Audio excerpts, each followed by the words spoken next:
sudah mendarat. Selalu ada kejutan dari sekecil setiap hari. Beri mereka kejutan kembali dengan hadiah spesial. Rasanya enak, ada macam-macam mainannya. Kinder Joy, kebaikan patut dihargai dengan hadiah. Arigato Indonesia, arigato from my studio. Hey, hey, hey.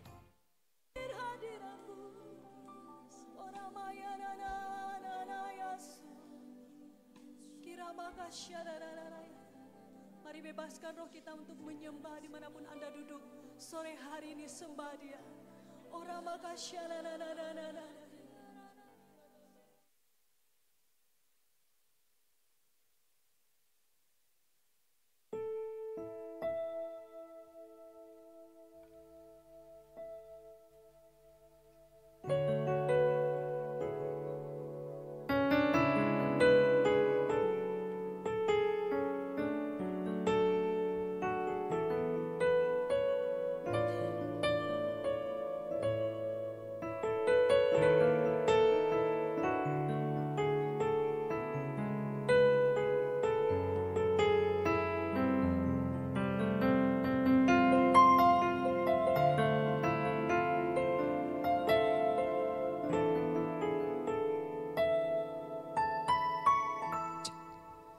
Puji Tuhan, shalom rekan-rekan semua, shalom, puji nama Tuhan.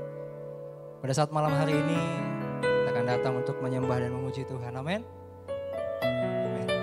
Kita siapkan hati pikiran kita tundukkan kepala, kita bersatu di dalam doa. Bapa, kami mengucap syukur buat segala kebaikan kemurahan Tuhan dalam kehidupan kami. Kami boleh ada sampai di titik ini Tuhan. Itu semua karena pertolongan dan penyertaan Tuhan. Kasih karunia anugerah Tuhan yang begitu melimpah atas hidup kami Tuhan. Untuk itu ya Tuhan, kami mau datang di pada malam hari ini ya Tuhan untuk memuji, meninggikan, memuliakan nama Tuhan. Bentuk ucapan syukur kami atas pertolongan penyertaan Tuhan dalam hidup kami. Kami luaskan roh kudus-Mu di tempat ini ya Tuhan. Mengurapi setiap kami. Ketika kami memuji, memuliakan nama Tuhan, ada pemulihan, ada kesembuhan yang akan Tuhan nyatakan di tempat ini. Terima kasih Tuhan Yesus, terpuji termulialah nama-Mu Tuhan. Berkati juga hamba-Mu yang akan menyampaikan firman Tuhan. Kami siap untuk memuji Tuhan, untuk meninggikan nama-Mu ya Tuhan. Terpujilah nama-Mu Allah kami yang hidup. Kami berdoa dengan penuh ucapan syukur. Sama-sama yang percaya kita katakan, amin. Puji Tuhan, haleluya. Sekali lagi shalom rekan-rekan BSI, haleluya. Puji Tuhan ya. Tuhan Yesus sungguh baik dalam kehidupan kita, amin. Kita boleh ada sampai pada malam hari ini. Di bulan ke-11 di tahun 2024, itu semua karena pertolongan Tuhan, amin. Banyak masalah yang sudah kita lewati dari Januari sampai bulan November ini.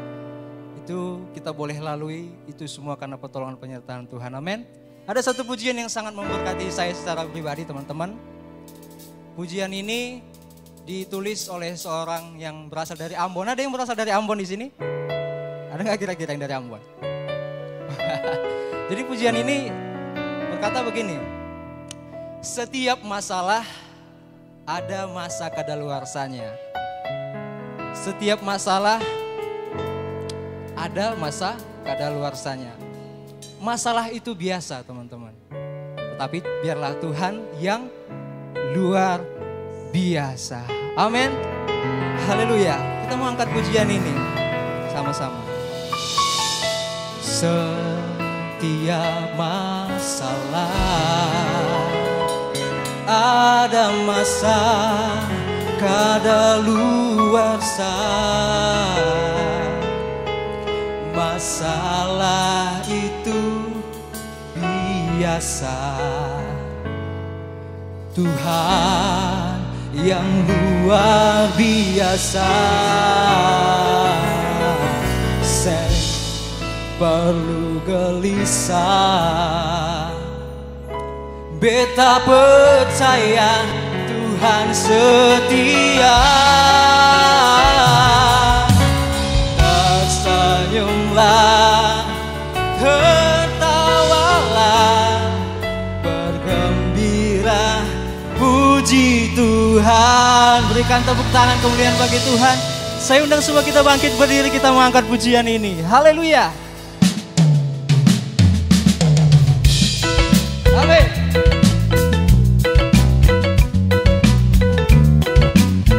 Kita mau bergoyang pada saat malam hari ini untuk memuji Tuhan. Haleluya.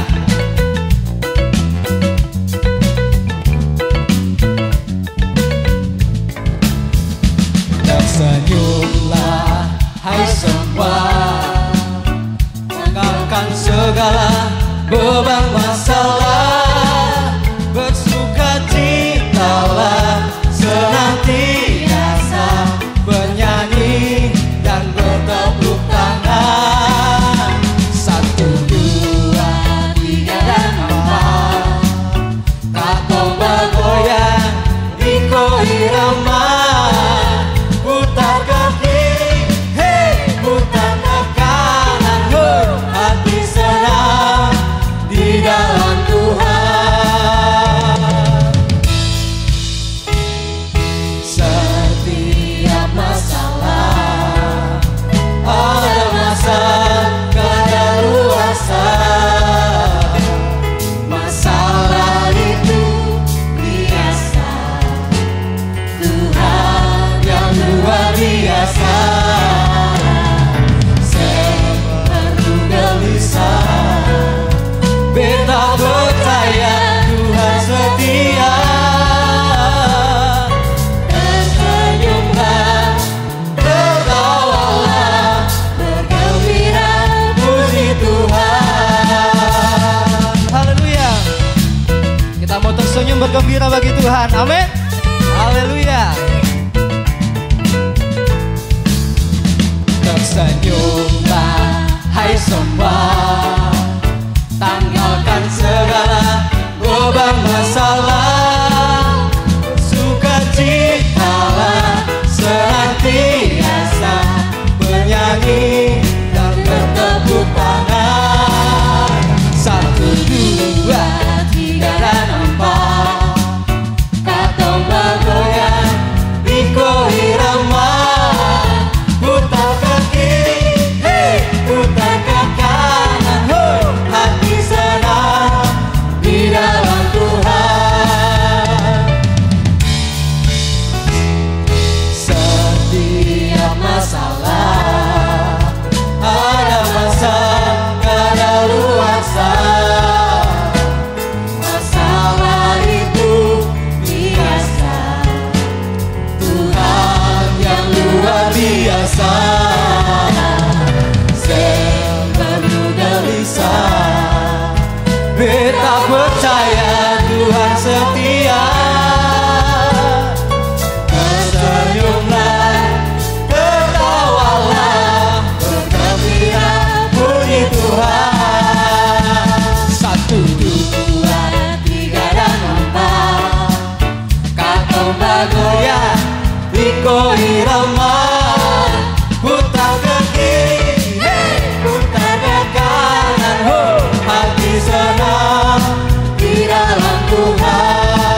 bagi nama Tuhan.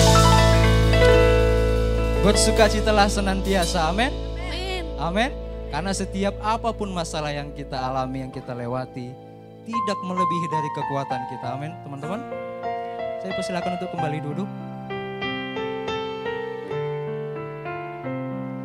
Kita akan mendengarkan kebenaran firman Tuhan.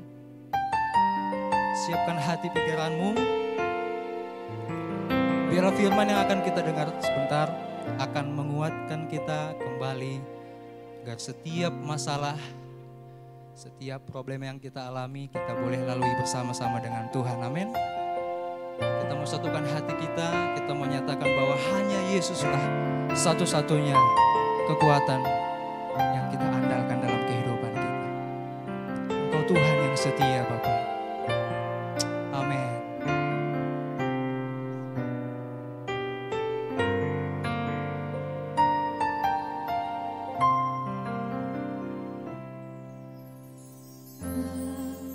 Tuhan yang setia, waktumu selalu yang terbaik. Engkau Tuhan sandaranku, dan ku hanya kan berharap padamu. Satu-satunya yang ku andalkan, satu-satunya yang ku percaya. Engkau sumber kekuatan, sumber pengharapan, sumber kedamaian. Satu-satunya yang ku andalkan, satu-satunya yang ku percaya. Engkau Tuhan memberkati, Tuhan penyembuhku, Tuhan pemulihku. Dengan kasih Kristus saya undang kita kembali untuk bangkit berdiri. Akan pujian ini, Engkaulah Tuhan yang setia. Engkau Tuhan yang setia, waktumu selalu yang terbaik. Engkau Tuhan sandaranku, dan ku hanya kan berharap padamu. Satu-satunya yang ku andalkan, satu-satunya yang ku percaya. Engkau sumber kekuatan, sumber pengharapan, sumber kedamaian. Satu-satunya yang kami andalkan, satu-satunya yang percaya. Engkau Tuhan memberkati, Tuhan penyembuhku, Tuhan pemulihku. Oh Tuhan yang setia Tuhan. Engkau Tuhan yang setia, waktumu selalu yang terbaik. Engkau Tuhan sandaran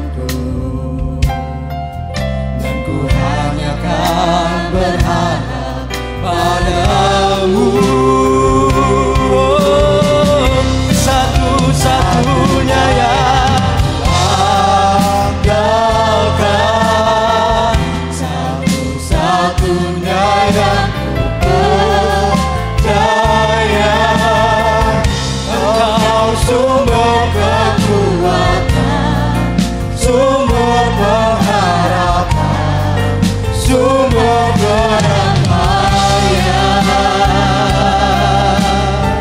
satu-satunya yang adakan, satu-satunya yang berdaya.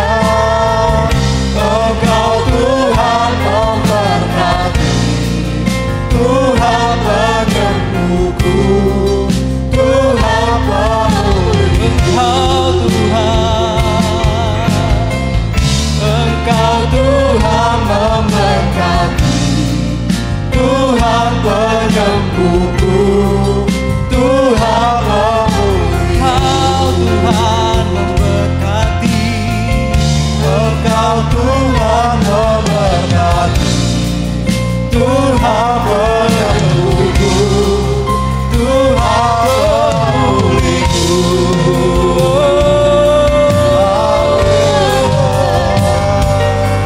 Haleluya. Engkau memberkati, memulihkan setiap hati kami, Tuhan. Haleluya, haleluya.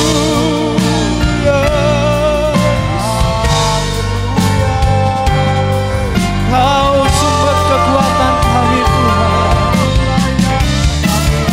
Tiada yang seperti-Mu, Yesus.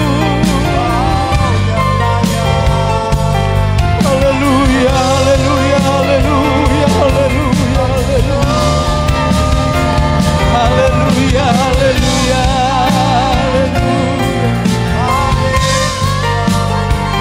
Haleluya. Oh, terima kasih Tuhan. Kami sembah Engkau, Yesus. Haleluya. Engkaulah sumber kekuatan kami, Tuhan.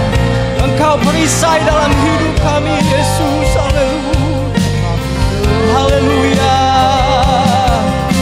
Yesus. Haleluya.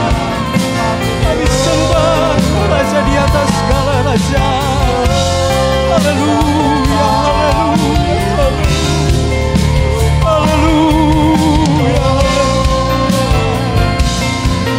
Terima kasih Tuhan. Haleluya, haleluya. Glory, glory, glory, glory, glory, glory bagi Tuhan. Haleluya.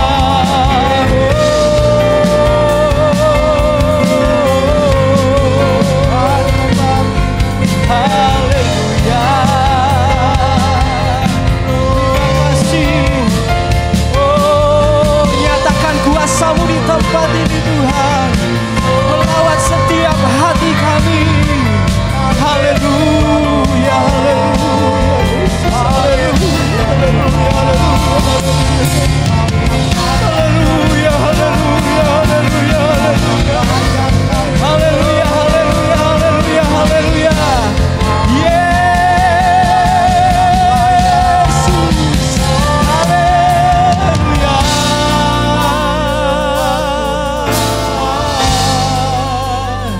Terima kasih Tuhan. Terima kasih Yesus.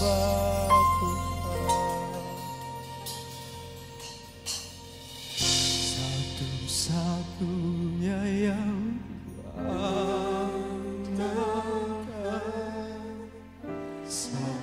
satu-satunya yang ku percaya. Engkau sumber kekuatan, sumber kekuatan.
Kau yang ku andalkan, melebihi siapapun juga. Yesus, hanya Kau yang ku percaya. Di setiap waktu, tiada lain yang ku andalkan selain Kau. Yesus, Yesus, hanya Kau yang ku andalkan, melebihi siapapun juga. Yesus, hanya Kau yang ku percaya. Di setiap waktu, tiada lain yang ku andalkan selain Kau. Tiada lain yang ku andalkan selain Kau. Tiada lain yang ku andalkan selain Kau. Yesus. Haleluya.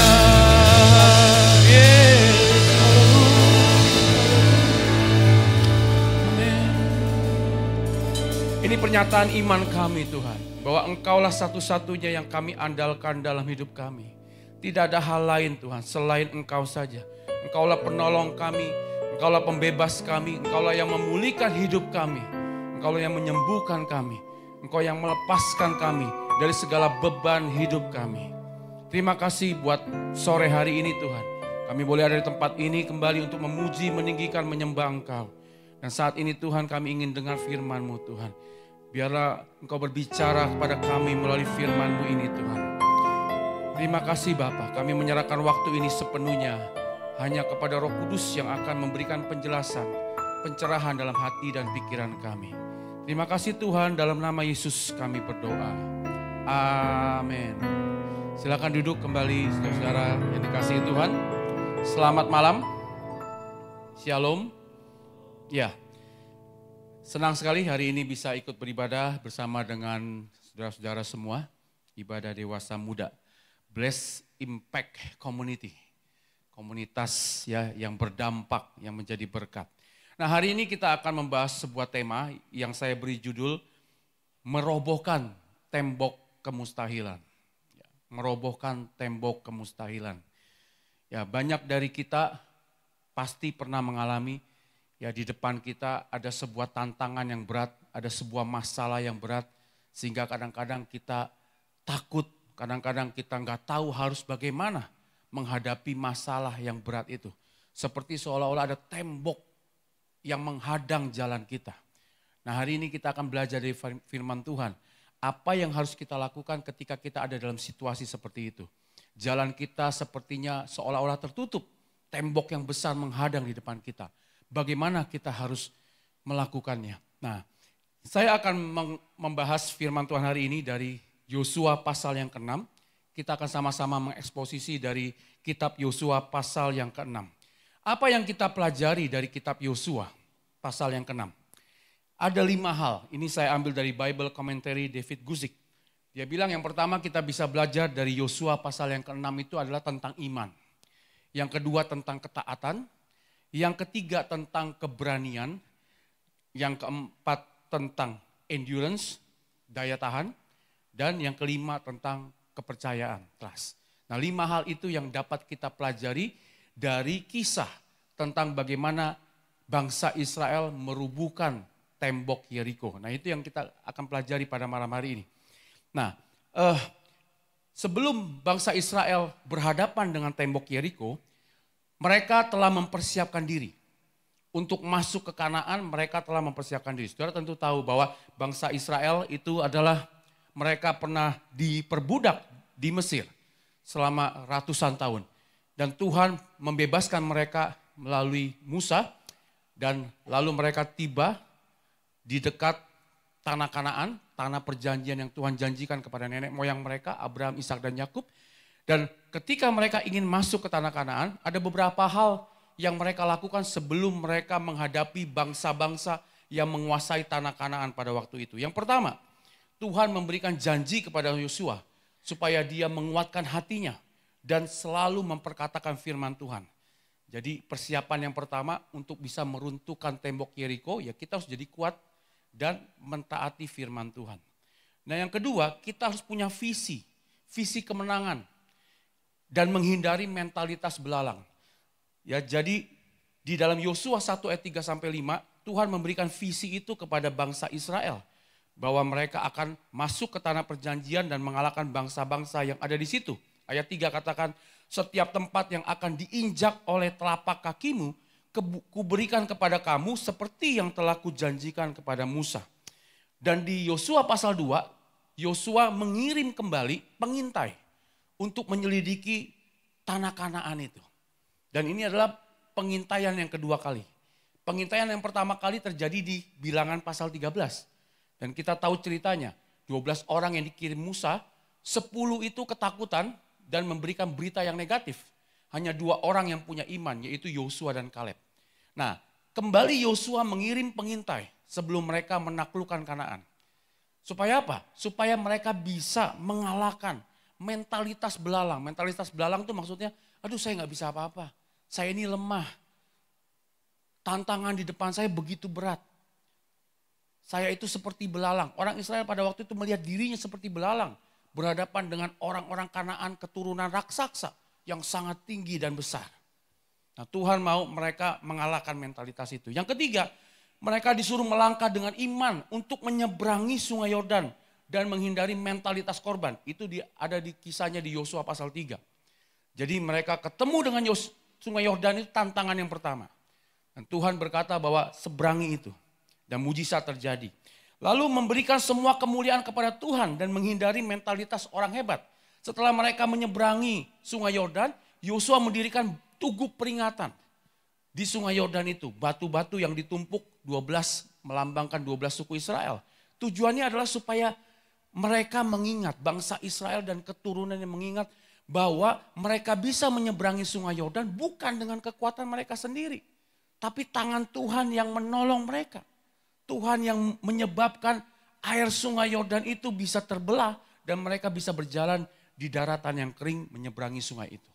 Dan yang berikutnya adalah mengutamakan kesucian ibadah dan perjanjian yang dibuat dengan Tuhan. Itu kisahnya terjadi di Yosua pasal 5. Ketika Tuhan menyuruh bangsa Israel disunat. Itu di Gilgal. Karena orang-orang Israel yang lahir di padang gurun sebagian besar belum disunat. Jadi harus disunat dulu sebelum mereka masuk ke tanah perjanjian itu. Ini melambangkan tentang penyucian diri kita dari segala dosa kita. Nah, persiapan yang dilakukan oleh orang Israel ini juga harus kita lakukan kalau kita mau mengalahkan tembok Yeriko dalam hidup kita. Mari kita miliki ya iman. Jangan punya mentalitas belalang, jangan punya mentalitas korban. Jangan punya mentalitas orang hebat. Oh, ini saya yang hebat. Makanya saya bisa mengalahkan tantangan ini. Tuhan gak suka dengan orang yang sombong. Dan mari kita juga jaga kesucian diri kita. Nah, sekarang saya akan memberikan kepada saudara, ya, kenapa dikatakan bahwa merobohkan tembok kemustahilan. Emang Yeriko itu seperti apa sih? Nah, saudara mesti tahu dulu gambaran kota Yeriko seperti apa yang akan ditaklukkan oleh bangsa Israel. Yeriko punya luas sekitar 4 hektar atau 40.000 meter persegi.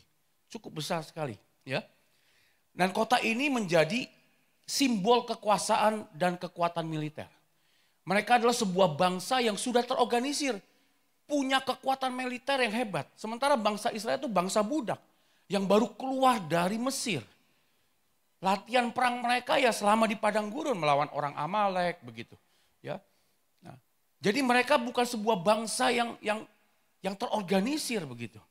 Harus berhadapan dengan Yeriko yang sudah punya kekuatan militer yang hebat, sudah terorganisir dengan baik. Nah, kota Yeriko juga dianggap tidak terkalahkan. Karena mereka percaya, penduduk Yeriko percaya kota mereka ini dilindungi oleh dewa-dewa Kanaan. Ya. Nah, lalu yang berikutnya kita lihat, nah ini tembok Yeriko. Ya, 2 lapis temboknya. Ya. Bagian luarnya tingginya 7 meter dan bagian belakangnya, dalamnya itu tingginya lebih tinggi 9 meter. tebalnya sekitar 6 meter. Jadi mobil bisa lewat di situ. Kereta kuda bisa lewat di situ. Ya, nah saudara bayangin ya, temboknya itu besar sekali. Bisa dilalui oleh kendaraan kereta kuda pada waktu itu. Ya. Lalu, nah jadi saudara, keruntuhan Yeriko itu menjadi sebuah kunci seluruh strategi perang Yosua.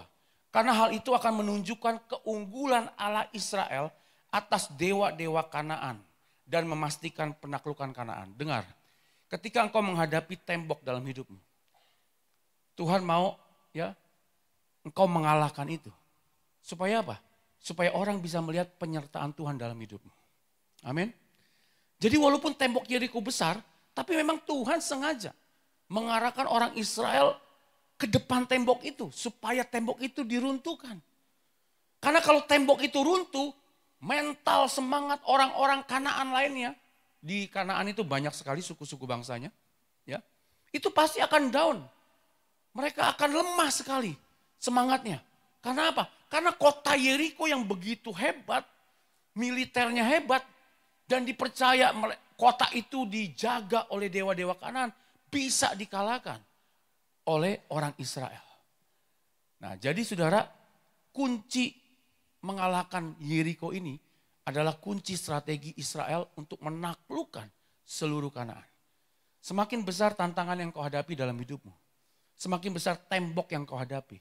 Kalau engkau bisa menaklukkan itu bersama dengan Tuhan, maka itu akan jadi sebuah tanda peringatan bahwa enggak ada hal yang mustahil yang engkau enggak bisa lakukan bersama dengan Tuhan dalam hidupmu. Amin.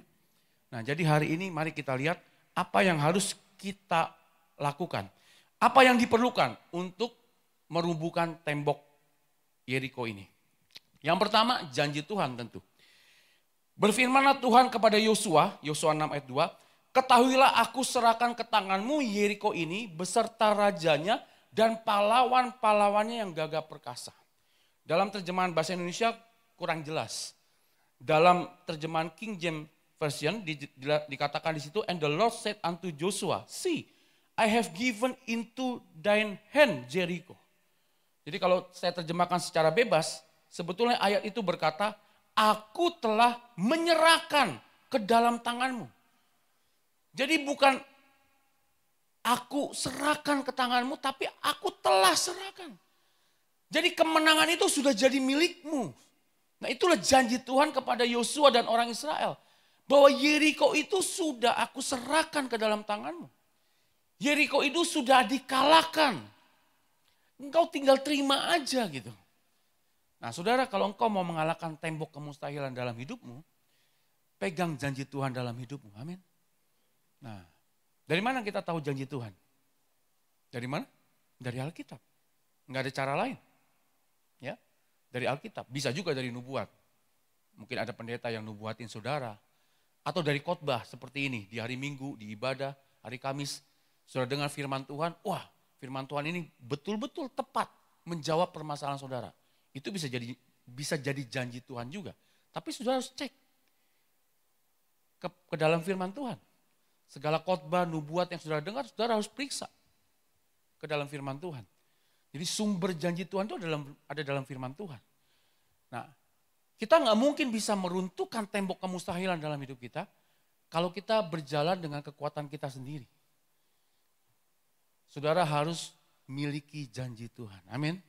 Itu hal yang pertama yang saudara perlukan untuk meruntuhkan tembok kemustahilan dalam hidupmu.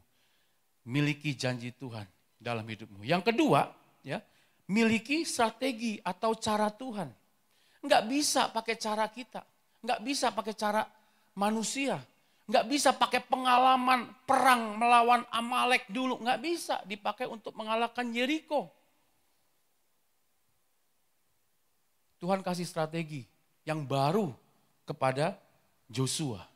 Strategi yang belum pernah diterapkan dalam ilmu perang di negara apapun. Ya, sebelum kejadian tembok Yeriko dan sesudahnya. Strateginya apa? Semua prajurit harus mengitari kota itu sekali saja. Demikianlah harus engkau perbuat 6 hari lamanya. Dan 7 orang imam harus membawa 7 sangkakala tanduk domba di depan tabut. Nah saudara, kalau jadi Yosua bagaimana? Ketika dengar Tuhan bicara kepada saudara, saudara panglima perang. Lalu Tuhan bilang, kota ini aku sudah berikan kepada engkau. Ya. Kota ini akan engkau kalahkan. Caranya gimana Tuhan? Yosua tanya. Kumpulin pasukan dan imam-imam dan tabut perjanjian. Suruh mereka kelilingi tembok itu. Nah, saudara, kalau jadi Yosua gimana? Tuhan, ini perang ini Tuhan. Ini bukan karnaval. Ya, kita bukan lagi festival, bukan. Ini kita mau perang. Mungkin kita kaget kali kalau Tuhan suruh kita seperti itu kalau kita jadi Yosua. Suruh mengelilingi tembok 7 hari. Tiap hari 1 keliling, 1 putaran. Selama 6 hari. Nanti di hari yang ke-7 bangun pagi-pagi kelilingi 7 kali. Wah saudara, kalau jadi panglima Yosua gimana? Apa yang sudah harus katakan kepada jenderal-jenderal yang ada di bawah kita? Mungkin Yosua kumpulin panglima-panglima yang ada di bawahnya. Dengar, Tuhan sudah berfirman. Ini strategi baru yang akan kita terapkan untuk peperangan besok dengan orang Yeriko. Apa komandan strateginya? Kita disuruh kelilingi tembok. Wah saudara, jadi Yosua bagaimana? Mungkin ada bawahan Yosua yang bilang, komandan nggak salah komandan. Kamu salah dengar kali, Tuhan nggak ngomong gitu kali. Mungkin ada di situ waktu itu diskusi perdebatan antara Yosua dengan anak buahnya saudara. Tapi inilah cara Tuhan. Cara Tuhan kadang-kadang nggak masuk akal kita. Ada firman yang berkata bahwa jalan Tuhan bukan jalan kita. Cara Tuhan bukan cara kita, saudara. Tapi yang saudara mau capai itu apa sebetulnya? Cara saudara atau kemenangan yang saudara mau capai? Kadang-kadang kita ngotot dengan cara kita. Padahal kita sudah berusaha mati-matian, tembok itu nggak runtuh-runtuh.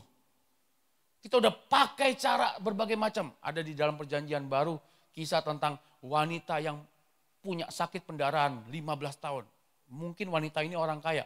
Karena Alkitab berkata segala tabungannya, hartanya habis dipakai untuk cari dokter, cari tabib. Tapi penyakitnya nggak sembuh, malah semakin parah. Nah, seringkali kita menghadapi tembok kemustahilan, entah itu penyakit, entah itu problem rumah tangga, entah itu masalah pekerjaan, masalah bisnis. Kita berusaha pakai cara kita. Nah, hari ini dengar, bukan cuma janji Tuhan yang engkau harus pegang, engkau harus miliki. Tapi engkau harus taat kepada cara Tuhan. Berhenti mengandalkan dirimu sendiri. Berhenti mengandalkan kepandaianmu sendiri. Mari kita bergantung sepenuhnya kepada Tuhan. Yang berikutnya yang kita perlukan adalah kehadiran Tuhan. Karena Tuhan berkata, kemudian Yosua bin Nun memanggil para imam dan berkata kepada mereka, angkatlah tabut perjanjian itu dan 7 orang imam harus membawa 7 sangkakala tanduk domba di depan tabut Tuhan. Jadi tabut itu pada zaman Israel dulu adalah lambang daripada kehadiran Tuhan. Nah jadi tabut itu harus berjalan di tengah-tengah orang yang mengelilingi tembok itu. Ini melambangkan bahwa hadirat Tuhan, kehadiran Tuhan harus ada di tengah-tengah kita. Nah, untuk mengalahkan tembok kemustahilan dalam hidup kita, kita harus terus melekat dengan Tuhan. Amin.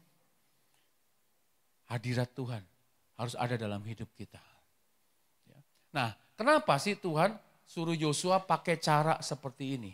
Matthew Henry dalam tafsirannya dia menjelaskan ada beberapa tujuan. Yang pertama untuk mengagungkan kuasanya, kuasa Tuhan.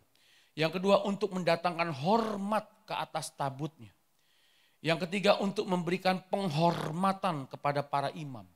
Karena biasanya dalam peperangan yang dihormati itu siapa? Yang disanjung itu siapa? Yang dipuji-puji itu siapa? Tentara tentu. Tapi Tuhan gak mau. Bangsa Israel adalah umat Allah. Ya, bukan cuma tentara yang harus tampil ketika menghadapi peperangan. Tapi imam-imam, pelayan-pelayan Tuhan itu juga harus dilibatkan. Diberi tempat yang terhormat. Lalu untuk menguji iman, ketaatan dan kesabaran umat.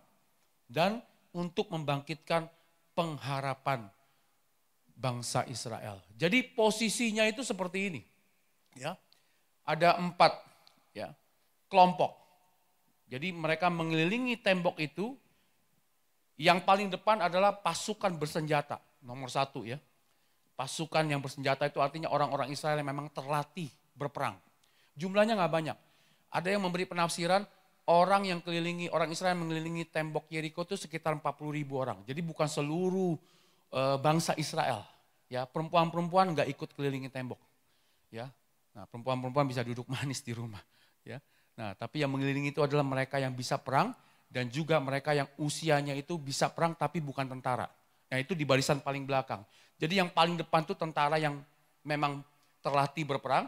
Lalu kelompok kedua imam 7 orang. Di belakang tentara itu imam 7 orang.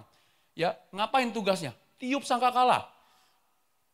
Sementara mengelilingi tembok itu sangkakala harus ditiup terus gitu. 40 hektar. Tiup terus itu sangkakalanya. Lalu kelompok yang ketiga imam yang membawa tabut perjanjian 4 orang. Tabut itu harus diangkat. Dan kelompok yang keempat barisan penutup. Orang-orang yang tidak terlatih untuk berperang. Tapi mereka usia produktif begitu. Nah itulah kelompok yang harus mengelilingi tembok Yeriko itu. Nah sekarang kita lihat bagaimana respon kita. Yang kita perlukan tadi 3 ya. Janji Tuhan, cara Tuhan, kehadiran Tuhan. Itu untuk merobohkan tembok kemustahilan dalam hidup kita. Responnya bagaimana sekarang? Yang pertama responnya percaya pada Tuhan. Nah Alkitab berkata dan kepada bangsa itu dikatakannya majulah kelilingilah kota itu dan orang-orang bersenjata harus berjalan di depan tabut Tuhan. Nah siapa yang berkata ini? Kepada bangsa itu dikatakannya. Yosua bukan Tuhan. Jadi Yosua sudah dengar dari Tuhan cara strateginya adalah mengelilingi tembok dan Yosua sampaikan itu kepada bangsa Israel. Tuhan sudah berfirman nih, udah kasih strategi perang. Kita harus kelilingi tembok Yeriko itu. Artinya apa? Yosua percaya kepada Tuhan. Dia tidak berbantah-bantah dengan Tuhan. Dia tidak bilang Tuhan, mana mungkin sih masa perang cuma keliling-keliling jalan-jalan begitu? Enggak. Dia dengar firman Tuhan dan dia sampaikan itu kepada bangsa Israel. Dan bangsa Israel juga taat. Satu komando jadi. Ya. Nah, tanpa kepercayaan kepada Tuhan, sulit kita bisa merobohkan tembok kemustahilan dalam hidup kita. Yang kedua, taat pada firman Tuhan. Dan melangkah dengan iman. Ya. Jadi bukan cuma percaya aja, tapi taat. Itulah iman. Iman itu definisinya apa sih? Iman itu definisinya kepercayaan yang utuh dan ketaatan yang mutlak kepada Tuhan. Sekali lagi, iman adalah kepercayaan yang utuh. Utuh itu artinya bulat. Ya, tidak terbagi-bagi, itu iman. Jadi artinya percaya 100% kepada Allah, sepenuh hati. Enggak seperti ini. Setengah percaya kepada Tuhan, setengah percaya kepada tabungan deposito yang ada di bank. Itu bukan iman. Iman artinya sepenuh hati percaya kepada Tuhan. Bukan setengah percaya kepada Tuhan, setengah percaya kepada dokter. Itu bukan iman. Bukan artinya kita nggak boleh ke dokter kalau sakit. Tentu boleh ke dokter. Tapi walaupun kita ke dokter, walaupun kita dirawat di rumah sakit, iman kita bukan kepada dokternya. Bukan kepada obat dan tindakan medisnya, itu yang benar. Tapi imannya kepada Tuhan. Karena dokter, tindakan medis, obat cuma alat saja yang dipakai oleh Tuhan untuk mendatangkan mujizat kesembuhan dalam hidup kita. Jadi iman itu harus utuh, kepercayaan yang utuh. Dan apa? Ketaatan yang mutlak. Mutlak artinya tanpa syarat. Taat yang mutlak itu gimana? Kalau Tuhan perintahkan jalan, jalan. Kalau Tuhan perintahkan berhenti, berhenti. Itu artinya taat yang mutlak. Dan segera lakukan, itu taat yang mutlak seperti itu. Kerjakan sesuai perintah dan segera lakukan. Ya. Nah, jadi Yosua dan bangsa Israel, mereka bukan cuma percaya, tapi mereka taat pada firman Tuhan. Dan mereka berani melangkah dengan iman. Segera sesudah Yosua berkata kepada bangsa itu, maka berjalanlah maju ke 7 orang imam dan seterusnya. Jadi mereka nggak menunda-nunda. Segera setelah dengar perintah dari Yosua, Barisan itu semua maju mengelilingi tembok Yeriko itu. Jadi dibutuhkan respon kita taat pada firman Tuhan dan berani melangkah dengan iman. Yang ketiga, respon kita bagaimana? Terus-menerus meniup sangkakala. Nah, saudara bertanya, Pak, kita nggak punya sangkakala hari ini. Nggak punya sangkakala zaman dulu dibuat dari tanduk domba. Cari di mana nih? Ya, kita mau merobohkan tembok masalah yang besar, masa harus cari trompet dulu. Ya, ini belum tahun baru nih. Nah, kita lihat apa itu sangkakala ya. Kita baca dulu ayatnya. Dikatakan, dan orang-orang bersenjata berjalan di depan para imam yang meniup sangkakala, barisan penutup mengikut tabut itu, sedang sangkakala terus-menerus ditiup. Maka berjalanlah juga ketujuh orang imam yang membawa ketujuh sangkakala tanduk domba itu di depan tabut Tuhan. Sambil berjalan mereka meniup sangkakala, sedang orang-orang bersenjata berjalan di depan mereka, barisan penutup mengikut tabut Tuhan. Sementara sangkakala terus-menerus ditiup. Nah, kita lihat tujuan meniup sangkakala ini apa? Matthew Henry memberikan penjelasan seperti ini. Ya, yang pertama tujuannya adalah ditujukan untuk masalah atau musuh kita. Jadi sangkakala itu ditiup, ditujukan untuk bangsa Yeriko. Supaya apa? Supaya mereka gemetar. Ketika mendengar sangkakala itu, orang-orang Kanaan, orang-orang Yeriko itu gentar, takut. Apa ini? Suara apa ini? Jadi sangkakala tujuannya pertama supaya musuh kita takut. Musuh di balik tembok yang menghalangi hidupmu itu takut. Siapa itu? Iblis. Itu tujuan pertama. Tapi ada tujuan yang kedua. Sangkakala ditiup itu apa? Untuk membangkitkan iman kita. Mengumumkan kehadiran Allah yang penuh rahmat bersama umat Israel. Sehingga dengan demikian menyemangati, membesarkan hati mereka, membangkitkan iman mereka. Jadi dua tujuan sangkakala ini. Ditujukan untuk musuh supaya mereka gentar, takut. Dan ditujukan untuk diri kita. Supaya kita punya iman semakin kuat. Itu tujuannya. Nah, kembali pertanyaannya. Tapi sangkakalanya beli di mana? Kita lihat ya, apa itu sangkakala. Ini menarik sekali. Ada orang yang menafsirkan memang sangkakala itu ya pujian penyembahan. Ya bisa saja. Tapi saya mau pakai penafsiran Matthew Henry. Dia berkata seperti ini. Sangkakala yang mereka gunakan bukan sangkakala perak, melainkan terbuat dari tanduk domba jantan. Sangkakala ini terbuat dari bahan paling sederhana, paling bersahaja. Sama sekali tidak mengeluarkan bunyi yang nyaring, tampak sangat biasa-biasa saja, supaya keunggulan kuasanya jelas berasal dari Allah, bukan dari bahan pembuatnya. Demikianlah melalui penyampaian firman yang dianggap bodoh, bagaikan bunyi sangkakala tanduk domba jantan ini, kerajaan iblis akan diruntuhkan. Seperti itulah senjata kita dalam perjuangan. Walaupun tidak bersifat duniawi atau menurut pandangan mata jasmani, tidak akan berhasil apa-apa, namun merupakan senjata yang diperlengkapi dengan kuasa Allah yang sanggup untuk meruntuhkan benteng-benteng. Jadi Matthew Henry memberikan penafsiran sangkakala itu adalah seperti firman Tuhan. Dia mengkaitkan dengan ayat dalam 2 Korintus 10 ayat 4-5. Meniup sangkakala artinya apa? Memperkatakan firman Tuhan. Untuk engkau bisa mengatasi masalah yang besar dalam hidupmu, engkau perlu terus-menerus tiup sangkakala, artinya perkatakan firman Tuhan.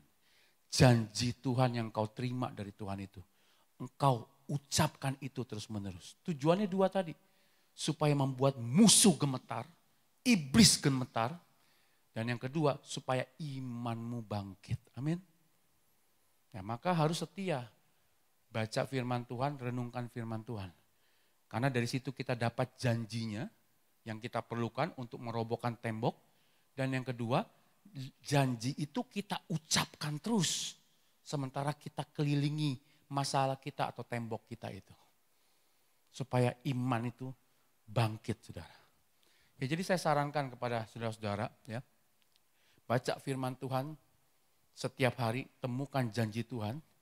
Dan kalau ada sebuah ayat yang berbunyi dalam hatimu, pegang itu, ucapkan itu terus. Sementara engkau di kendaraan umum, pergi ke tempat kerja, atau waktu istirahat, daripada buka HP lihat yang gak jelas begitu. Lebih baik engkau merenungkan firman, perkatakan firman. Ya, katakan firman itu, ucapkan sampai telingamu dengar. Ya, jangan dalam hati. Saya biasa kalau baca firman Tuhan itu saya baca sampai telinga saya dengar. Gitu. Dan saya juga biasa lakukan baca firman Tuhan itu, saya ganti kata-kata, ganti yang ada di firman Tuhan dengan nama saya. Saya kasih contoh ya. Ya, misalkan Galatia pasal yang ke-5 kita buka coba ya. Saya kasih contoh bagaimana kita bisa memperkatakan firman Tuhan, dan firman itu kita personalisasi menjadi bagian dari hidup kita. Ya, saya akan kasih contoh Galatia pasal yang ke-5 ya.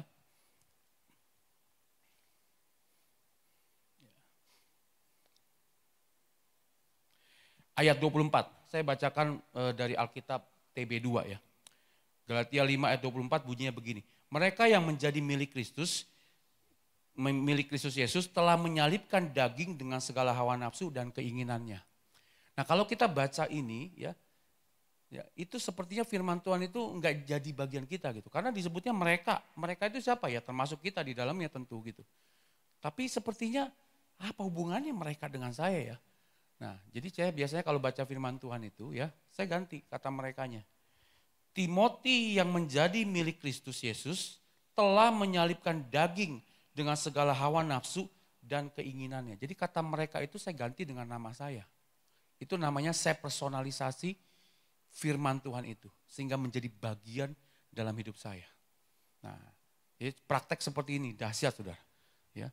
Nah, ini firman Tuhan akan mengubah hidup kita. Timothy yang menjadi milik Kristus telah menyalibkan daging dengan segala nafsu dan keinginannya. Ayat 25. Jikalau Timothy hidup oleh roh, baiklah Timothy juga dipimpin oleh roh. Jadi ganti kata mereka, kita, dia dengan nama saudara gitu. Nah, ucapkan itu saudara. Perkatakan firman itu. Ya, kalau engkau ingin masalahmu runtuh dalam hidupmu, roboh, perkatakan firman Tuhan. Karena dengan kau memperkatakan itu, imanmu akan bangkit saudara. Ya. Nah, yang berikutnya sekarang kita lihat. Ya.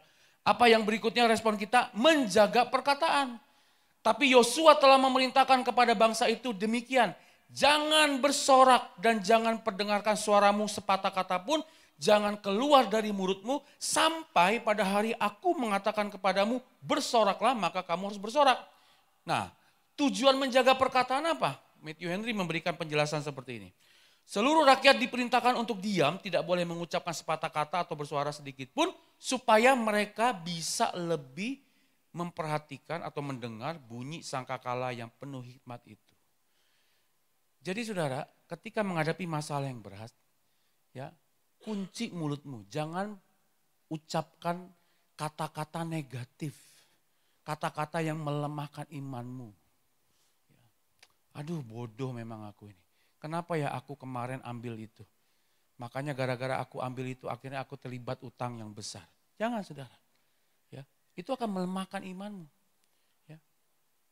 Dan engkau gak mungkin bisa dengar firman Tuhan kalau mulutmu engkau pakai untuk mengucapkan penyesalan, sungut-sungut, komplain, kritik, hal-hal negatif. Karena mulut kita cuma satu. Kalau kita pakai itu mulut kita ini untuk mengucapkan hal-hal yang negatif, enggak mungkin firman Tuhan bisa keluar juga pada saat yang bersamaan dari mulut kita. Jadi tujuannya bangsa Israel disuruh kunci mulut, jaga perkataan mereka, supaya mereka bisa dengar sangkakala itu yang akan membangkitkan iman mereka.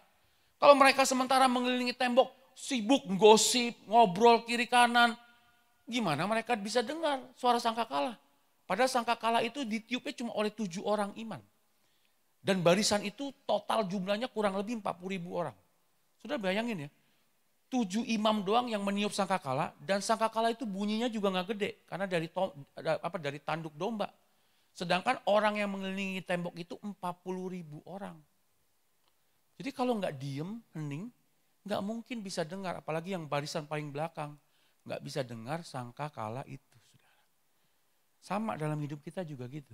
Kalau dalam menghadapi masalah kita sibuk komplain, bersungut-sungut, mengeluarkan kata yang negatif, kata-kata penyesalan, nggak mungkin firman Tuhan bisa keluar dari mulutmu dan menyemangati imanmu saudara. Nah hari ini saudara, kalau engkau sedang menghadapi masalah dalam hidupmu, jaga perkataanmu. Pakai mulutmu hanya untuk memperkatakan firman Tuhan saja. Yang berikutnya, yang kelima, bertekun dalam proses atau sabar menunggu waktu Tuhan. Keesokan harinya Yosua bangun pagi-pagi, lalu para imam mengangkat tabut Tuhan. Maka berjalanlah juga ketujuh orang imam yang membawa ketujuh sangkakala tanduk domba itu di depan tabut Tuhan.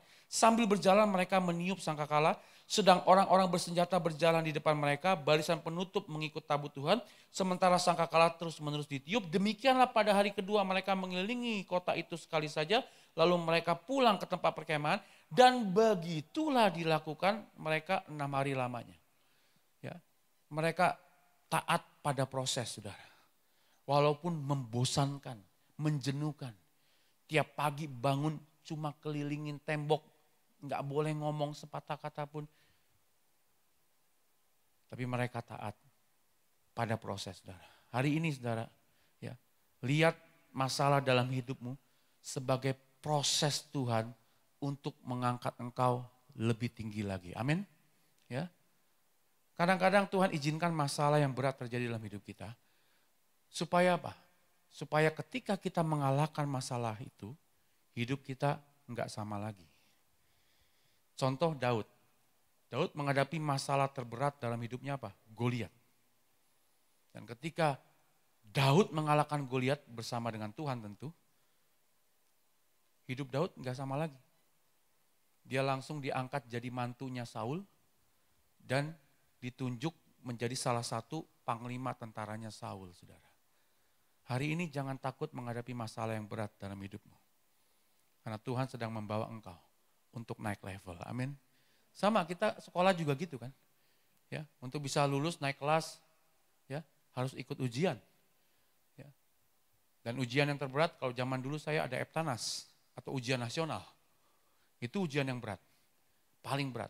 Kenapa? Karena itu menentukan saya lulus atau tidak dari tingkat SD atau SMP atau SMA. Sama dalam hidup kita begitu. Saudara yang kuliah, ujian terberat apa? Sidang skripsi. S2, sidang tesis. Sidang disertasi. Kenapa berat? Ya karena kalau engkau lulus ujian itu, engkau berhak menyandang gelar sarjana. Ya hidup seperti itu, saudara. Maka lihatlah pencobaan, tantangan yang ada di depanmu itu sebagai cara Tuhan untuk memproses kita. Membawa kita lebih tinggi lagi. Amin. Nah, jadi ya bertekun dalam proses. Nah, untuk bisa bertekun kita tentu harus punya endurance. Apa sih endurance itu? Daya tahan. Endurance is experiencing the power of God's love by rejoicing in trial and tribulation. Jadi endurance itu artinya kita itu ya mengalami ya kuasa kasih Tuhan dalam hidup kita. Dengan cara apa? Kita bersukacita dalam pencobaan kita. Di tengah-tengah pencobaan, di tengah-tengah masalah, kita bersukacita. Karena kita tahu Allah nggak meninggalkan kita. Kasihnya ada bersama dengan kita. Dan kita bersukacita, saudara. Itu endurance. Orang yang punya endurance itu bukan berarti mereka nggak ada masalah dalam hidupnya. Masalah ada juga. Tapi mereka bisa tetap bersukacita. Dari mana sukacita itu datang? Bukan dari kekuatan mereka sendiri. Karena mereka yakin tahu bahwa Allah bersama dengan mereka. Gak pernah meninggalkan mereka. Allah memberikan kekuatan untuk mereka bisa menanggung masalah itu, saudara. Nah hari ini, saudara, ya kalau engkau sedang menghadapi masalah, ya jangan bersungut-sungut. Jangan kecewa kepada Tuhan. Jangan mengutuki Tuhan, saudara. Mari bersukacita, karena engkau tahu Tuhan gak pernah meninggalkan engkau di tengah-tengah masalahmu. Amin. Ya, saya punya mertua sudah 3 tahun, ya, nggak bisa jalan, lumpuh. Ya, jadi buang air pun harus pakai pampers. Ya. Mandi juga istri saya yang mandiin, seminggu sekali, seminggu 2 kali. Kita melihatnya kasihan, sedih. Tapi saudara tahu, kalau saudara datang mengunjungi dia, setiap orang yang mengunjungi mertua saya, pulang itu selalu diberi kekuatan dalam hidupnya. Kenapa? Karena selalu mertua saya bisa memberikan kata-kata penguatan kepada orang-orang yang mengunjungi dia. bukan berarti dia Superman, dia orang hebat, bukan. Dia sama seperti kita. Dia juga sakit, dia juga menderita. Gak enak hidup cuma duduk, tidur, dilanjang. Ya. Tapi di tengah-tengah kondisi yang seperti itu, dia bisa menguatkan orang-orang yang sehat. Itulah sukacita, karena tahu saudara, bahwa Tuhan gak pernah meninggalkan kita. Nah, salah satu lambang yang dipakai untuk endurance adalah onta. Onta itu binatang yang luar biasa. Dia bisa bertahan di padang gurun. Karena apa? Karena dia punya cadangan. Ya. Punuknya itu, ya, punggungnya itu. Ya. Itu ada cadangan. Cadangan yang bisa membuat dia itu ya bertahan di padang gurun. Di situ ada lemak, ya di situ juga ada energi ya di punuknya itu, saudara. Nah, jadi saudara, kalau saudara mau bertahan di tengah-tengah pencobaan, kuncinya apa? Engkau mesti punya ya daya tahan dari dalam itu, saudara. Ya. Nah, inward reserve, ya, cadangan di dalam dirimu. Nah, cadangan di dalam diri kita itu berasal dari mana? Berasal dari hubungan kita dengan Tuhan. Kalau hubunganmu dengan Tuhan itu dekat, saudara, maka di tengah-tengah masalah pun engkau bisa memuji dan menyembah Tuhan. Amin. Hari ini saudara, mari kita bertahan dalam proses. Yang keenam, meneriakan sorak kemenangan. Ketika tembok itu sudah rubuh, itu waktunya kita bersorak. Lalu pada ketujuh kalinya ketika para imam meniup sangkakala, berkatalah Yosua kepada bangsa itu, bersoraklah sebab Tuhan telah menyerahkan kota ini kepadamu. Lalu bersoraklah bangsa itu sedang sangkakala ditiup. Segera sudah bangsa itu mendengar bunyi sangkakala, bersoraklah mereka dengan sorak yang nyaring. Maka runtuhlah tembok itu, lalu mereka memanjat masuk ke dalam kota, masing-masing langsung ke depan dan merebut kota itu, saudara. Apa maksudnya bersorak di sini, saudara? Artinya kita memuliakan Tuhan. Ketika masalah sudah bisa diatasi, agungkan Tuhan. Berikan doa, pengagungan, penyembahan kepada Tuhan. Katakan, Tuhan, aku bersyukur Tuhan, Engkau luar biasa. Engkau telah bebaskan aku dari masalahku yang berat ini. Oh, aku bersyukur Tuhan. Bersorak. Muliakan Tuhan gitu. Dengan mulut kita, dengan hidup kita gitu. Saksikan karya Tuhan itu kepada teman-teman kita. Bahwa Tuhan luar biasa. Telah membebaskan saya, telah meruntuhkan tembok yang ada di depan saya itu, saudara. Itu waktunya kita bersorak, saudara. Yang berikutnya, saudara. Nah, ini untuk konteks korporat. Ya. Bergerak dalam kesatuan dan kesepakatan. Jadi dalam konteks korporat itu artinya bersama-sama. Contohnya gereja lah ya. Misalkan saudara punya tantangan. Gereja saudara ada tantangan, ada tembok yang saudara harus runtuhkan. Nah, kuncinya kalau untuk korporat, kita harus bergerak dalam kesatuan dan kesepakatan. Keluarga juga korporat. Ya, kalau masalah itu adalah masalah keluarga, harus ada kesatuan, kesepakatan antara suami, istri, dan anak. Kalau anaknya sudah besar, udah SMP, SMA, doa sama-sama. Bawa itu sama-sama gitu. Ya, jadi harus ada kesepakatan. Firman Tuhan mencatat di sini. Yang mereka sepakat untuk berjalan mengelilingi kota. Yosua 6 ayat 3. Semua prajurit harus mengedari kota itu. Semua, perhatikan kata semua prajurit. Artinya mereka sepakat, bersatu. Lalu sepakat untuk menjaga perkataan.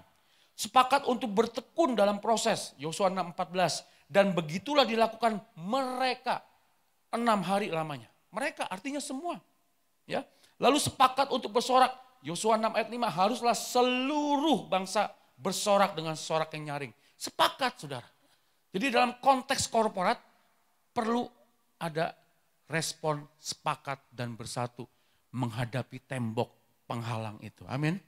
Nah, saya nggak tahu apakah ada tembok penghalang dalam gereja ini. Kalau ada, saudara harus sepakat. Para pemimpin, pekerja, jemaat sepakat. Doakan itu. Ya, sehingga tembok itu bisa runtuh. Nah, sekarang saya akan berikan ya penutup 2 hal ya. Apa yang harus dilakukan setelah mengalami kemenangan? Ya. Setelah mengalami kemenangan, temboknya runtuh, apa yang dilakukan bangsa Israel sih? Nah, Tuhan beri perintah kepada Yosua. Tetapi kamu ini jagalah dirimu terhadap barang-barang yang dikhususkan untuk dimusnahkan, Supaya jangan kamu mengambil sesuatu dari barang-barang yang dikhususkan itu setelah mengkhususkannya. Dan dengan demikian membawa kemusnahan atas perkemahan orang Israel dan mencelakakannya. Segala emas dan perak serta barang-barang tembaga dan besi adalah kudus bagi Tuhan. Semuanya itu akan dimasukkan ke dalam perbendaharaan Tuhan. Jadi Tuhan beri perintah kepada Yosua dan bangsa Israel, para tentara itu tidak boleh menjarah barang-barang yang ditinggalkan karena penduduk Yeriko sudah dimusnahkan, sudah mati mereka. Nggak boleh diambil dibawa pulang. Tapi harus dikhususkan untuk Tuhan. Ya. Nah, semuanya itu harus dimasukkan ke dalam perbendaharaan Tuhan. Artinya apa ini? Artinya yang pertama yang harus kita lakukan setelah Tuhan memberikan kemenangan dalam hidup kita, temboknya runtuh. Yang pertama persembahkan segala sesuatunya untuk kemuliaan Tuhan. Jangan curi kemuliaan gitu loh. Ya. Jangan bilang, oh saya yang hebat. Begitu udah temboknya runtuh kita mulai sombong lagi gitu. Mulai gak mengandalkan Tuhan lagi. Bukan kita bilang, oh saya yang hebat. Tuhannya udah gak muncul lagi. Yang kita saksikan diri kita. Tuhan ditaruh di belakang lagi gitu. Nah Tuhan gak mau saudara. Tuhan gak suka dengan seperti itu. Makanya Tuhan perintahkan orang Israel, emas, perak, barang-barang berharga, semua masukkan ke dalam perbendaharaan Tuhan. Artinya muliakan Tuhan atas masalah yang engkau sudah bisa atasi itu. Tujuannya supaya kita tidak sombong, berpuas diri dan terperangkap dalam kenyamanan. Sehingga tidak mau terus melangkah dengan iman bersama dengan Tuhan. Dan yang kedua, yang harus kita lakukan setelah mengalami kemenangan adalah jangan kompromi dengan dosa. Mereka menumpas dengan mata pedang segala sesuatu di dalam kota itu. Baik laki-laki maupun perempuan, tua, muda, sampai kepada lembu, domba, keledai, semua makhluk hidup termasuk binatang ditumpas, dibikin mati. Sepertinya kelihatannya kejam Tuhan. Tapi kenapa Tuhan perintahkan untuk ini dilakukan? Supaya mereka tidak kompromi dengan dosa. Karena kalau mereka dibiarkan hidup nanti orang Israel akan mengawinkan dengan mereka. Jadi Tuhan perintahkan mereka semua ditumpas. Praktek penyembahan berhala dan perbuatan jahat yang dilakukan oleh penduduk Yeriko dapat menjadi ancaman terhadap cara hidup benar yang diwajibkan oleh Allah. Oleh sebab itu saudara, jangan kompromi lagi dengan dosa ketika masalahmu sudah diselesaikan oleh Tuhan. Kadang kita cari Tuhan ketika ada masalah. Ketika kita sakit, kita cari Tuhan. Jadi begitu sakitnya disembuhkan, kita bikin dosa lagi. Terus kita mempermainkan anugerah Tuhan seperti itu, saudara. Nah, Tuhan gak mau, saudara. Hari ini, saudara, kalau Tuhan sudah memberikan kemenangan dalam hidupmu, mari beri kemuliaan untuk Tuhan dan jangan kompromi dengan dosa lagi. Amin. Nah, saya tutup dengan satu quote dari David Jeremiah. Trust God for the impossible. Percaya Tuhan untuk hal-hal yang mustahil. Mujizat adalah bagian Tuhan. Tugas kita lakukan yang terbaik. Dan izinkan Tuhan lakukan yang lainnya. Mari kita bangkit berdiri, saya minta pemain musik bisa naik ke depan.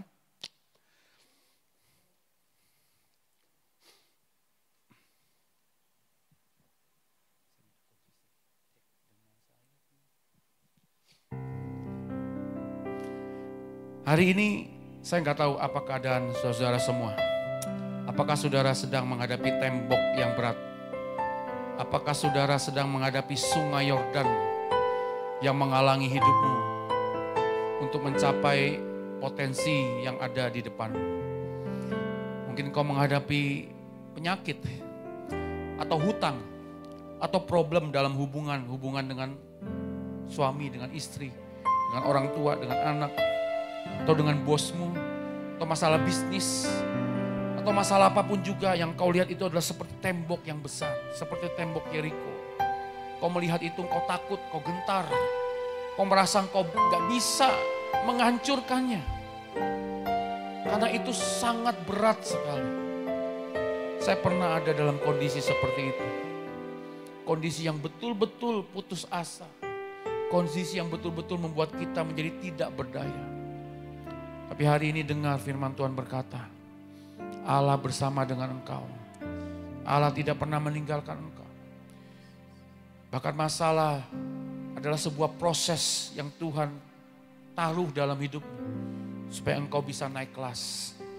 Supaya engkau bisa dibawa lebih tinggi lagi. Supaya engkau bisa belajar hidup mengandalkan Tuhan. Tidak mengandalkan dirimu sendiri.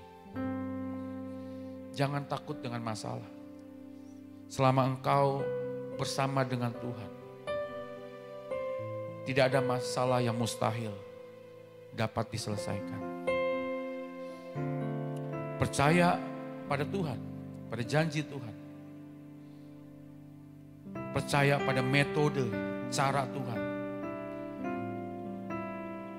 Dan hidup terus melekat dengan Tuhan. Hadirat Tuhan ada dalam hidup. 3 hal itu diperlukan untuk engkau bisa merobohkan tembok kemustahilan dalam hidup. Janji Tuhan, cara Tuhan, bukan caramu. Dan hadirat Tuhan. Nah, apa responmu? Percaya taat pada firman Tuhan, melangkah dengan iman, tiup sangkakala terus, perkatakan firman terus, jaga perkataanmu. Jangan keluarkan kata-kata sungut-sungut, kata-kata yang melemahkan imanmu. Bertahan dalam proses. Dan ketika masalahmu sudah selesai, sorak kemenangan, beri kemuliaan kepada Tuhan. Saksikan karya Tuhan dalam hidup.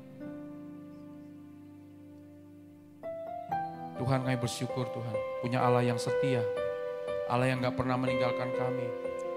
Kasih-Mu selalu ada dalam hidup kami. Rasul Paulus berkata, penderitaan, penganiayaan gak bisa memisahkan kita dari kasih Kristus. Segala kuasa baik di bumi maupun di bawah bumi, tidak ada yang dapat memisahkan aku dari kasih Kristus. Segala persoalan, masalah apapun juga gak bisa memisahkan kita dari kasih Kristus. Dan itu yang membuat aku kuat, bertahan, menanggung masalah. Dan bersama dengan Engkau, aku percaya Tuhan, ada jalan keluar, ada mujizat yang Engkau sediakan dalam hidupku. Terima kasih Bapa. Mari kita nyanyikan pujian ini. Firman-Mu berkata Kau besertaku, maka kuat roh dan jiwaku. Hari ini rohmu harus kuat, jiwamu harus kuat. Tuhan selalu ku nantikan, di setiap langkahku percaya, dengan sayap-Mu ku akan terbang tinggi di tengah badai hidup. Ku tak menyerah, Kau kekuatan dan perlindungan bagiku. Pertolongan-Mu Tuhan, pertolongan-Mu di tempat maha tinggi. Ku mengangkat tanganku, aku berserah. Kau ku nantikan, Kau yang ku sembah, Yesusku, Rajaku.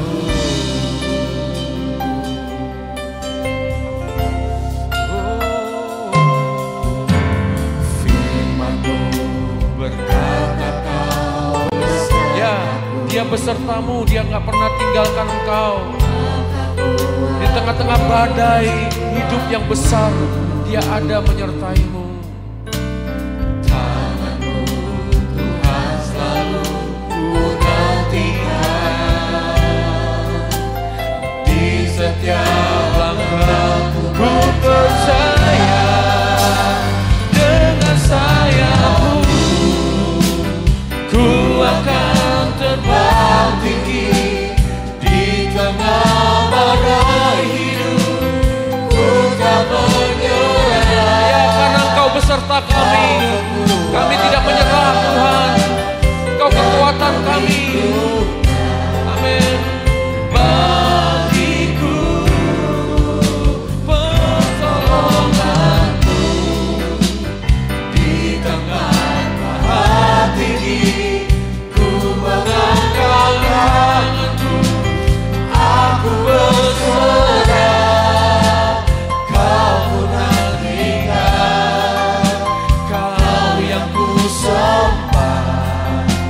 Yesusku, Rajaku. Mari kita tinggikan Dia.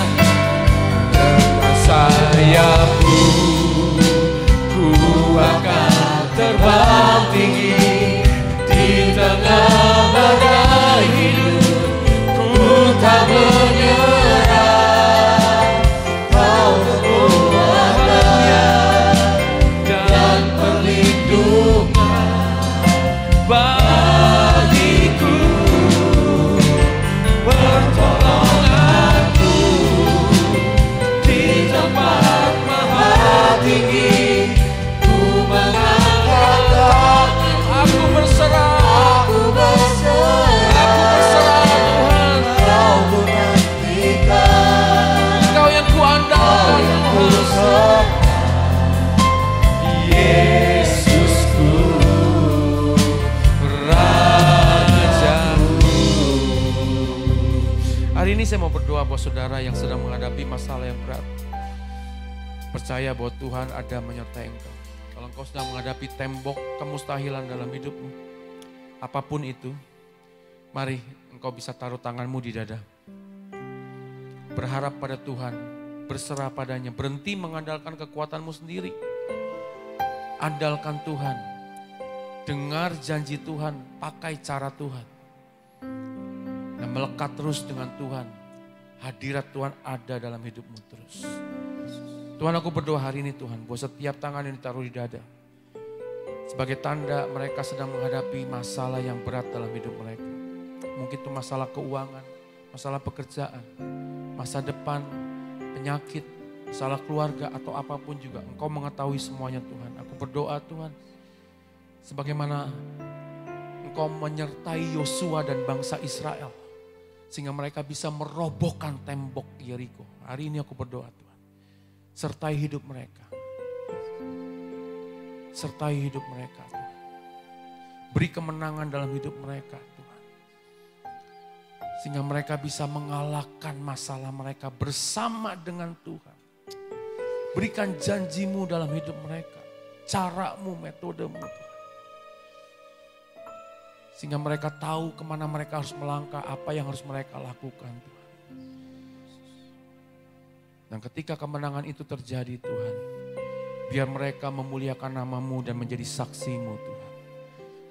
Bahwa Engkau Allah yang luar biasa. Allah yang gak pernah meninggalkan kami. Terima kasih Bapak, hari ini kami mau bertobat dari dosa kesombongan kami. Seringkali kami tidak mengandalkan Engkau dalam hidup kami. Seringkali kami melupakan Engkau. Seringkali kami kompromi dengan dosa. Ketika Engkau sudah melakukan mujizat dalam hidup kami, ampuni kami Tuhan. Kami mau terus Tuhan menyenangkan hati-Mu Tuhan. Terima kasih Bapak, berkati jemaat di tempat ini.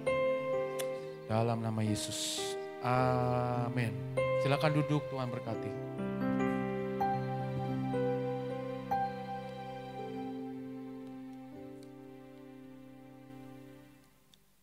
Puji Tuhan, semua diberkati oleh kebenaran firman Tuhan, amin. Amin. Terima kasih buat hambanya yang sudah menyampaikan firman Tuhan. Biarlah kiranya kita mau belajar taat akan firman Tuhan, amin. Agar tembok kemustahilan yang kita alami di hari-hari ini bisa kita lewati bersama Tuhan, amin. Kita akan mendengarkan pengumuman sepekan. Yang pertama, minggu depan, tanggal 5 Desember, jam 7 di tempat ini kita akan mengadakan Natal, khususnya buat komunitas kita, Bless Impact Community. Kita akan snack time di start jam 6 ya teman-teman. Dari jam 6 sore boleh teman-teman datang, kita sudah ada snack time dan kita akan memulaikan acara kita di jam 7 dan akan pembicaranya minggu depan yaitu adalah Pendeta Muda Samuel Paul, yaitu wakil gembala kita di tempat ini. Saya rindu teman-teman boleh mengajak atau mengundang teman-teman yang lain yang mungkin tidak dapat hadir pada malam hari ini agar kita bersama-sama minggu depan untuk bisa merayakan Natal di tempat ini. Amin. Amin, puji Tuhan. Next, pengumuman selanjutnya. Happy birthday buat Denny Saputra, Ines, Albert, Sela Noveri. Kiranya Tuhan Yesus memberkati di usia yang baru. Amin. Pengumuman selanjutnya, doa panitia dan pelayan Natal BIC akan diadakan di hari Minggu tanggal 1 Desember 2024 jam 11 siang di ruang ibadah, di tempat ini ya. Jadi sekali lagi untuk panitia dan pelayan Natal BIC akan diadakan doa bersama di hari Minggu tanggal 1 Desember jam 11 siang di ruangan ini, di ruangan ibadah. Oke, untuk pengumuman selanjutnya saya undang Ko Denny, boleh maju ke depan. Kita akan mendengarkan pengumuman tambahan. Oke. Shalom teman-teman. Shalom. Tadi sebenarnya harusnya pas pengumuman Natal sekalian. Cuman berarti pengumuman Natal udah dibawakan oleh saudara Daniel tadi ya. Yang penting minggu depan. Nah, minggu depan itu juga adalah berarti itu ibadah kita terakhir di tahun 2024 ini ya.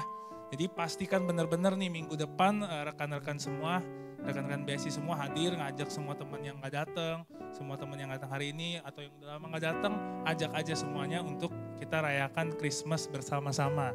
Gitu. Untuk jam saya tidak usah ucapkan lagi, cuman saya mau umumin ini aja nih. Nah, ini kan lumayan early ya kalau misalkan kita lihat ya. Tanggal 5 udah ngerayain Natal, tapi nggak apa-apa. Rekan-rekan semua tenang aja, jadi rekan-rekan semua tuh bisa update di sosial media nih, early Christmas gitu update-nya. Oke, jadi nanti ada sedikit himbauan ya bagi rekan-rekan nih untuk minggu depan. Kita boleh sama-sama biar seru nih ya, biar asik gitu ya.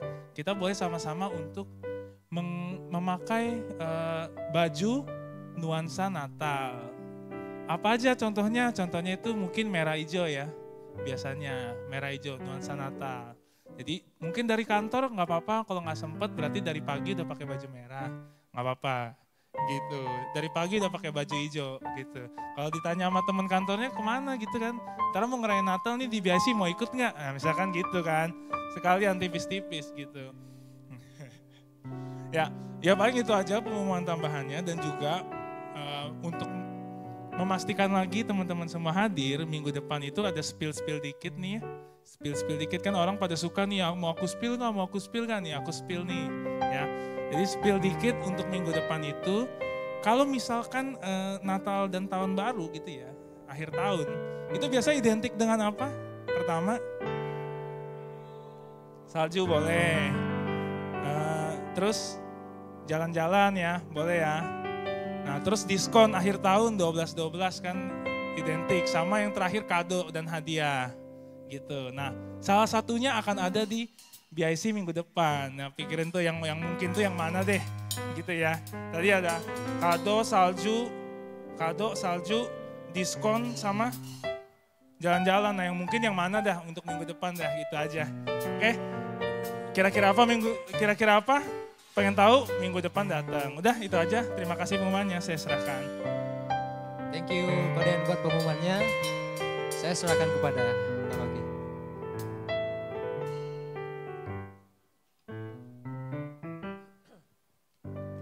Ya, haleluya. Tuhan Yesus baik ya. Amin.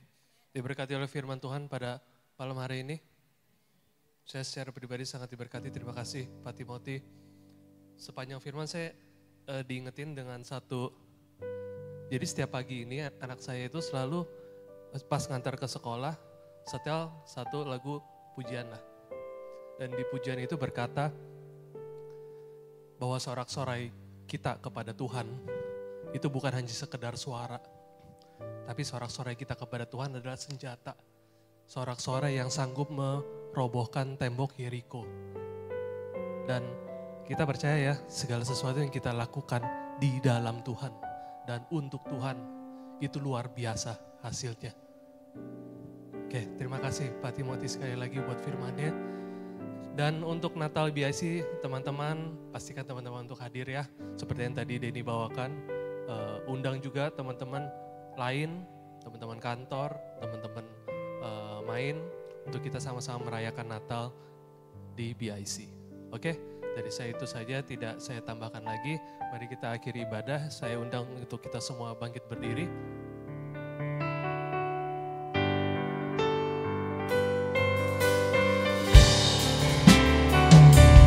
Yesus, terima kasih. Yesus, ku bersyukur untuk dapat balas kasih-Mu. Terlalu besar bagiku. Hanya puji dan sembah, ucapan syukur padamu.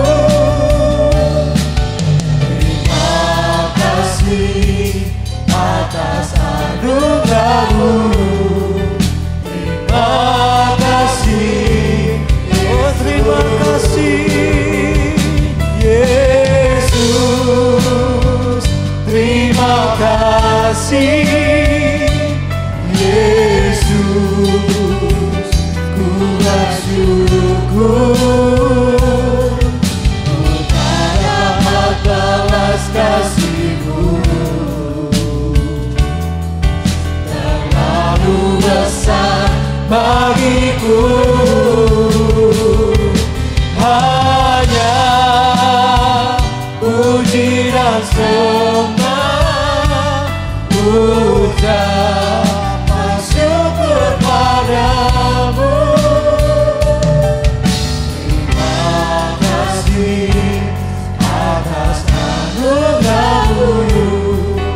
Terima kasih Yesus. Terima kasih. Terima kasih atas anugerah-Mu.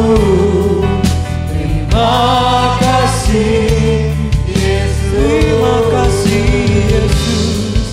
Terima kasih atas anugerah-Mu. Terima kasih Yesus.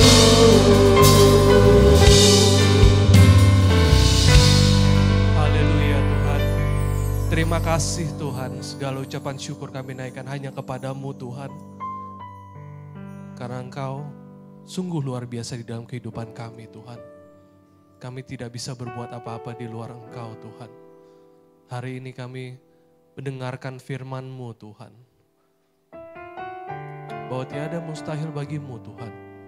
Kalau hari ini ada tembok-tembok yang sepertinya susah untuk kami lalui, sepertinya mustahil, kami percaya ketika kami ada bersama denganmu, kami berjalan bersamamu, kami taat kepada Engkau Tuhan.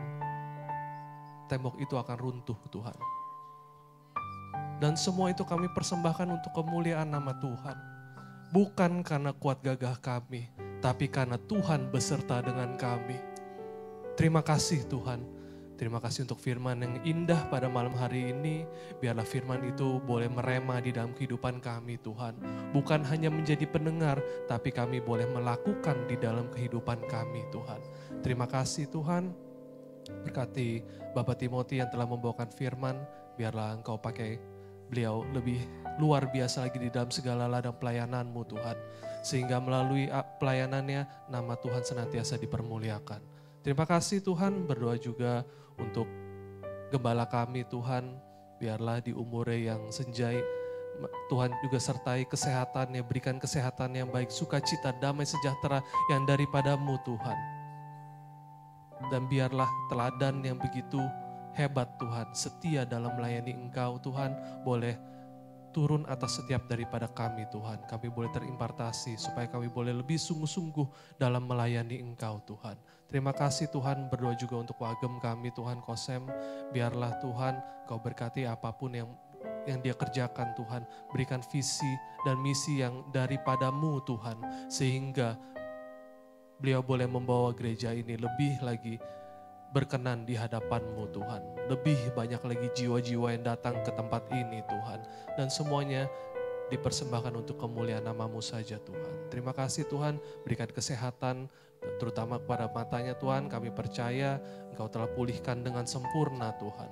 Terima kasih Tuhan, berdoa juga untuk pemimpin kami Tuhan, Kordep kami, Kobeni dan juga Cijeni Tuhan. Biar Engkau berkati mereka di dalam keluarga, di dalam pelayanan, di dalam usaha dan pekerjaan mereka Tuhan. Engkau buat berhasil semuanya Tuhan. Jangan pernah tinggalkan mereka, tuntun mereka di dalam segala apapun yang mereka hadapi. Karena kelak mereka akan bersaksi di dalam kemenangan bahwa Tuhan beserta dengan mereka dan semua dipersembahkan untuk kemuliaan nama Tuhan. Terima kasih Tuhan. Kami percaya ibadah malam hari ini adalah ibadah yang diberkati karena hadirat Tuhan turun di tengah-tengah kami Tuhan. Berdoa untuk setiap pelayan yang ambil bagian Tuhan. Kiranya Engkau berkati mereka dengan talenta-talenta yang selalu baru Tuhan. Dan juga hati motivasi yang benar Tuhan untuk melayani Engkau dengan sungguh-sungguh Tuhan. Untuk mengejar perkenanan-Mu saja Tuhan. Terima kasih Tuhan. Kami juga mau berdoa untuk teman-teman kami yang berulang tahun Tuhan. Telah kami lihat penyertaan Tuhan yang sempurna di tahun-tahun yang lalu Tuhan. Dan kami percaya penyertaan Tuhan juga selalu sempurna atas hidup mereka di tahun ke depan dan selama-lamanya Tuhan. Terima kasih Tuhan, kami serahkan mereka hanya ke dalam tangan-Mu Tuhan. Perlindungan Tuhan selalu sempurna atas hidup mereka. Terima kasih Tuhan.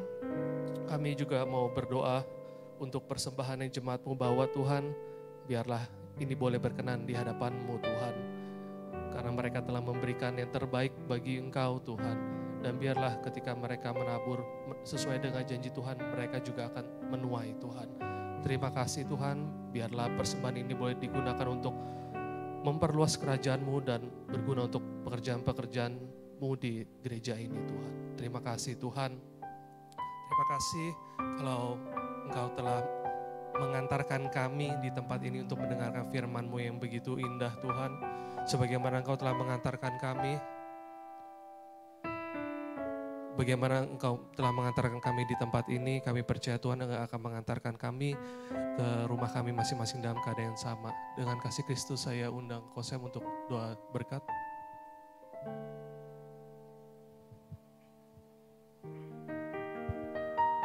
Haleluya. Rekan-rekan BSC, mari kita mengangkat tangan. Bapa kami dalam surga, kami datang kepadamu mengucapkan syukur dan terima kasih di mana Engkau yang telah memimpin ibadah BSC pada hari ini. Terima kasih Bapa atas urapan-Mu buat kehidupan kami semua. Tiba saatnya kami akan berpisah satu dengan yang lain. Rekan-rekan BSC, terimalah berkat dari Allah Bapa, Anak dan Roh Kudus, yaitu Tuhan Yesus Kristus. Berkat badani dan berkat rohani Tuhan telah curahkan buat kita semua. Terima kasih Bapa atas semua berkat-berkat-Mu. Biarlah berkat-Mu ini dapat kami pakai guna kemuliaan nama-Mu. Hanya di dalam nama Tuhan Yesus Kristus, Juru Selamat kami yang hidup. Haleluya. Amin. Selamat malam dan Yesus berkati.